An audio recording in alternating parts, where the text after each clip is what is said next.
Williams, and I'm planning doing my video on my trip to Australia and New Zealand next month. I think this will give me the perfect opportunity to capture some of the world's most beautiful sights and hopefully learn a little bit about the culture as well. These will be my first time in either of the countries, and I'm really excited about sharing my experiences with you. I have got a bit of a script planned, but I'm not going to focus too much on that because I don't know exactly what's going to happen, but I do have a plan laid out.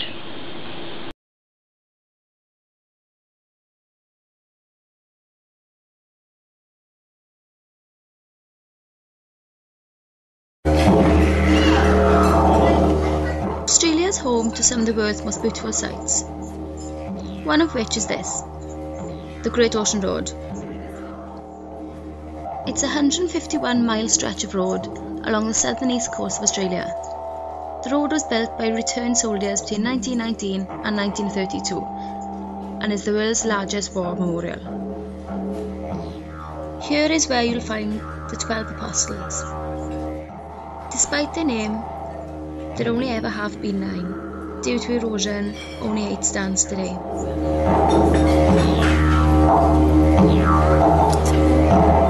The Sydney Opera House is one of the most famous buildings in Australia.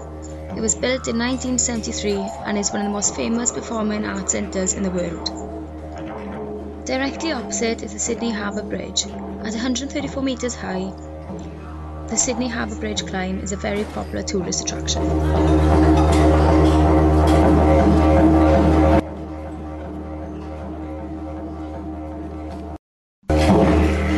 In Cairns, I visited a local tropical zoo and was lucky enough to get up close and personal with a baby crocodile.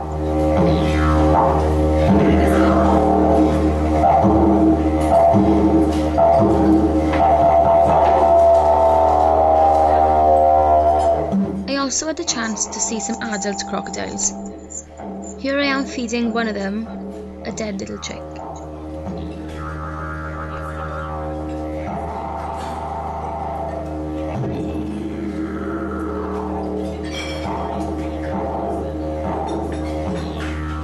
Cassowaries are only found in tropical environments. Even though these are shy animals, if disturbed, are capable of inflicting serious or fatal injuries. Australia is well known for its array of deadly snakes. Luckily for me, this guy lives in captivity and has already been fed.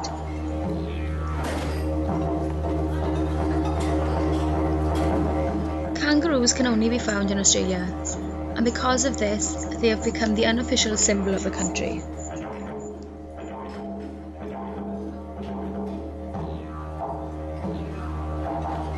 Having a photo with a koala is the #1 thing to do for tourists in Australia.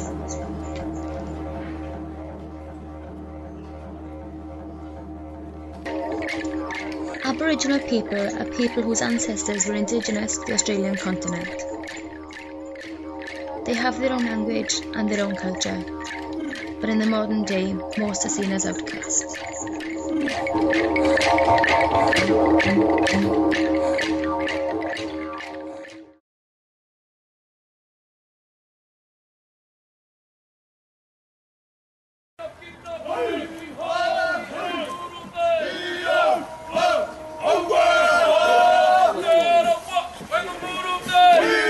The Maori people originated from Polynesia and arrived in New Zealand between 1250 and 1300 CE. They now make up roughly 15% of New Zealand's population. As well as having their own language, the Maori people have many traditions, one of which is the process of cooking their food in a hangi. Hangi is a pit in the ground where heated igneous stones are laid. The food is then placed in baskets on top of the hot stones and covered, usually by wet cloths and bags. This helps to steam cook the food and can usually take a few hours.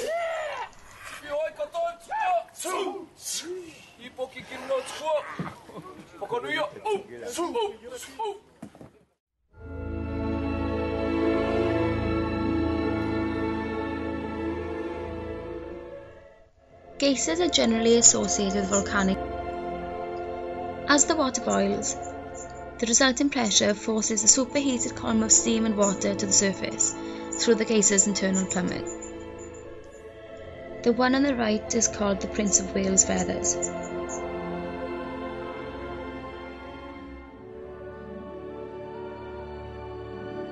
Like geysers, hot springs are caused by surface water gradually seeping down through the ground until it meets the rock heated by magma. Mud pools form when steam and gas rise underneath rainwater ponds. The gases react with rocks to produce clay, which makes a muddy mixture in the ponds.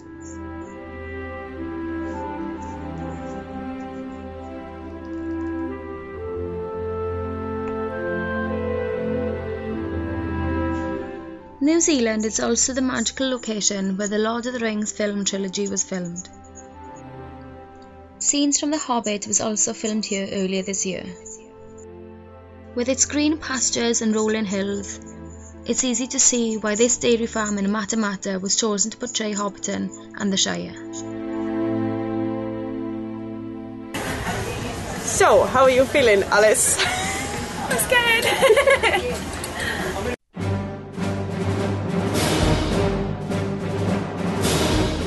In 1988, New Zealand's own AJ Hackett Bungee pioneered the crazy adrenaline activity bungee jumping. Over 20 years later, and New Zealand is still delivering amazing experiences. Mine was off Auckland Bridge.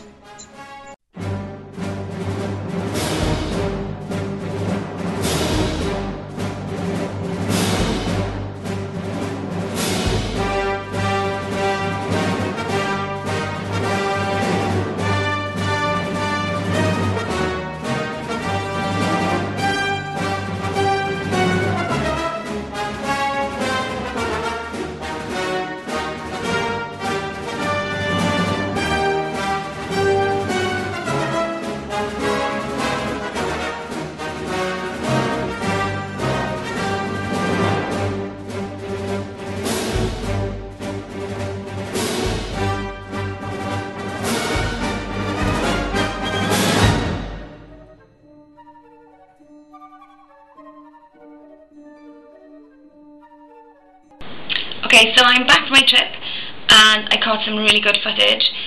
I think I caught the majority of the footage I wanted to, as far as sticking to my plan was concerned, and also a little bit extra. Due to some things like the weather or cancellations, I couldn't capture some of the footage I would have liked, but I think I made up for that with the extras. I didn't find it that difficult, but I do think I could have done a better job if I'd already seen these places before. When you go to such a beautiful country and see all these new amazing things, it is a little distracting when you're trying to capture them. Obviously, you know, looking through the lens is a little different from seeing it from the naked eye. But I think I did a pretty good job. I'm happy with it, and hopefully the end product works out alright.